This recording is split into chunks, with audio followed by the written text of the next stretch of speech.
Wafatnya pemimpin gereja Katolik tertinggi dunia, Paus Fransiskus, membawa duka mendalam bagi setiap umat Katolik. Begitupun dengan sosok yang sering bertemu dan berinteraksi secara langsung dengan Paus Fransiskus.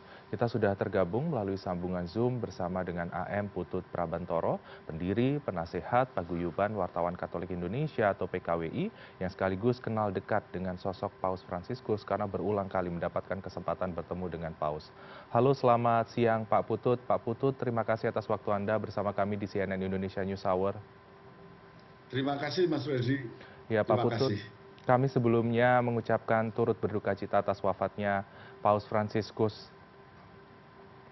Atas nama Gereja Katolik Indonesia, saya mengucapkan terima kasih atas ucapan kampanye, Mas.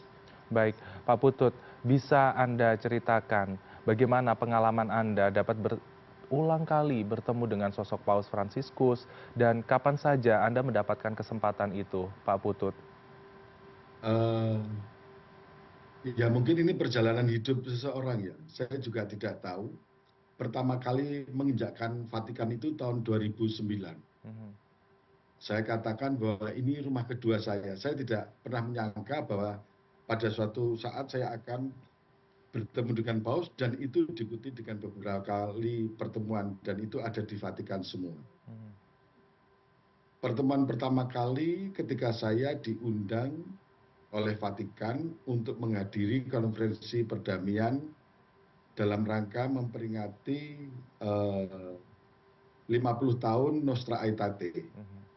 Jadi itu tahun 2015. Itu yang pertama kali. Kemudian yang kedua kali saya sebagai pejarah tahun 2019 bersama Mas Gora Gunjana yang juga wartawan. Kemudian yang ketiga itu pada Juni tahun 2022. Lalu yang keempat itu pada November 2022. Lalu yang terakhir Agustus 2024. Mhm. Pada saat itu 2024 itu 10 hari sebelum Paus Fransiskus datang ke Indonesia. Saya mendampingi rombongan organisasi pemuda lintas iman, Mhm. yaitu Ansor, GP Ansor, kemudian pemuda Katolik, pemuda Muhammadiyah, pemuda Hindu, lalu Gamki, Mhm. pemuda Kristen, kayak gitu.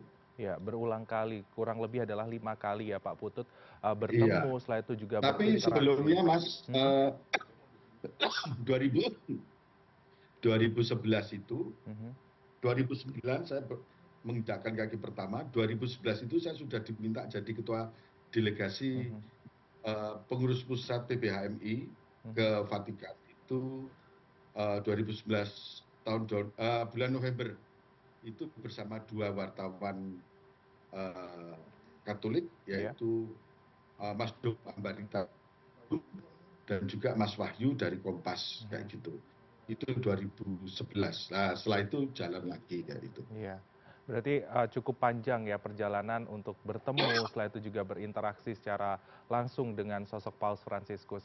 Lantas dari sudut pandang Anda, Pak Putut, bagaimanakah sosok Paus yang Anda kenal ketika Anda berinteraksi dan juga bertemu secara langsung, Pak Putut? Sebenarnya kita tuh keder ya kalau Mhm. ketemu orang yang baik, yang suci gitulah. Kita tidak bisa mengatakan apa-apa kecuali kita tuh kayaknya Speechless gitu ya? iya pasrah apa gitu. Waktu pertama kali bertemu tahun 2015 itu cuma dua hal yang saya minta dari beliau setelah memperkenalkan diri. Saya Putut Prabantoro dari Indonesia. Mhm. Dia mengangguk. Beliau mengangguk, kemudian saya katakan kepada beliau apakah saya boleh selfie, Mhm. kemudian yang kedua memeluk. Seperti itu. Dan Mhm. semua terjadi. Saya bisa selfie menggunakan tongsis pada Mhm. waktu itu dan itu dikelilingi oleh para peserta Nostra Aetate yang memiliki kesempatan untuk bertemu dengan Paus secara langsung di ring pertama. Mhm. Seperti itu. Baik, jadi dapat kesempatan bisa selfie, setelah itu berinteraksi secara langsung. Kalau boleh tahu fotonya juga masih ada, Pak Putut? Bisa Bagaimana? dikenangkan.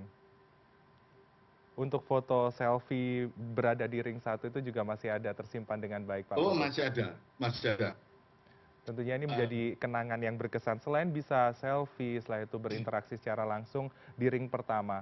Apa yang menjadi keteladanan yang Anda paling ingat dari sosok Paus Fransiskus yang Anda terapkan dan Anda implementasikan dalam kehidupan Anda sehari-hari?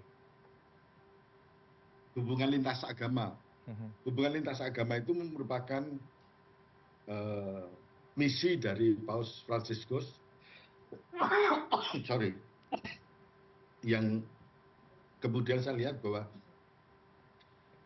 perdamaian itu tidak bisa diwujudkan demikian saja Mhm. tanpa ada upaya dari berbagai macam pihak. Pada tahun 2015, ketika saya menghadiri konferensi perdamaian Nostra Aetate itu, ada satu film yang bagus, Mhm. yaitu tentang judulnya itu Ragi Kebaikan. Ragi Kebaikan itu ada satu misi yang mau ditekankan adalah apapun agamamu, Mhm. penderitaan air mata penderitaan itu sama. Ya. Jadi kita boleh beragama apapun, berbeda segala macam, tetapi namanya penderitaan, air mata penderitaan itu sama. Tidak memandang agama, tidak memandang suku, tidak memandang golongan. Mhm. Jadi dalam konteks itu, namanya perut, kalau lapar ya lapar, nggak Ya. ada urusannya dengan agama. Kalau menjadi korban penzoliman atau dari sesuatu tekanan, kekuatan, itu ya tetap aja sama, Mhm. apapun agama. Seperti itu, Mas. Ya, agama bukan menjadi pembeda, tapi justru menjadi harmonisasi untuk saling turut merasakan apa yang dirasakan orang lain itu juga turut kita rasakan, penderitaan orang lain kita Betul. rasakan. Seperti pesan perdamaian yang selalu diungkapkan juga oleh Paus Fransiskus dimanapun Paus Fransiskus ini berada. Dan Pak Putut, jika kita berbicara tentang Paus Fransiskus, tentunya selalu dikenang di hati umat Katolik seluruh dunia. Namun tentunya kepemimpinan gereja Katolik tertinggi dunia ini akan terus berlanjut. Kira-kira apa yang menjadi harapan dari Anda, Pak Putut, sebagai umat Katolik juga terkait kepemimpinan dari gereja Katolik tertinggi dunia di masa yang akan datang, Pak Putut? Saya membandingkan Paus Fransiskus itu dengan Paus Yohanes Paulus II. Hmm. Pijakannya sama, misinya sama. Cinta kasih, Mhm. keadilan, kerukunan, cinta kasih universal, tetapi zamannya yang berbeda. Benar. Ketika Yohanes Paulus II menjadi paus, Mhm. beliau menggoreskan sejarah, meruntuhkan komunisme di Eropa Timur. Ya. Yang dimulai dengan sebenarnya Polandia, kemudian Jerman Timur. Jerman Timur lalu temboknya runtuh, kemudian diikuti dengan negara Eropa Timur lainnya, kemudian terakhir Uni Soviet. Ya. Uni Soviet kemudian pecah menjadi beberapa negara, eh, lalu sekarang muncul berbagai kekuatan. Hmm.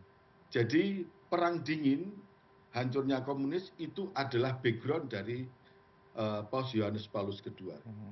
Sementara kalau Paus Fransiskus itu memiliki latar belakang soal teknologi. Ya. Saya melihat pesan terakhir Paus Fransiskus terkait dengan kecerdasan buatan Mhm. AI itu menjelaskan bahwa itu semua harus bermanfaat bagi manusia. Ya. Tidak boleh mengatasi semua Mhm. manusia di bawah AI, tidak bisa. Mhm. Lah bagaimana ke depannya itu yang diberi garis bawah oleh Paus Fransiskus. Zaman berbeda Mhm. sebagai latar belakangnya, tetapi sejarah yang diguratkan, yang ditorehkan oleh kedua paus ini sama-sama hebat. Ya. Seperti itu. Tentunya inilah yang selalu dikenang oleh umat Katolik sedunia dan juga orang-orang yang sempat berinteraksi ataupun juga bertemu secara langsung dengan Paus Fransiskus. Salah satunya adalah kesederhanaan, setelah itu juga kedermawanan yang selalu disampaikan untuk menjaga perdamaian dan juga lingkungan di masa yang akan Ya. datang. Terima kasih Bapak AM Putut Prabantoro, pendiri, penasehat Paguyuban Wartawan Katolik Indonesia, atas waktu Anda bersama kami di CNN Indonesia News Hour. Selamat kembali beraktivitas, salam sehat dan sukses selalu untuk Anda, Pak Putut. Terima kasih, Mas. Terima kasih. Salam untuk rekan-rekan. Terima kasih.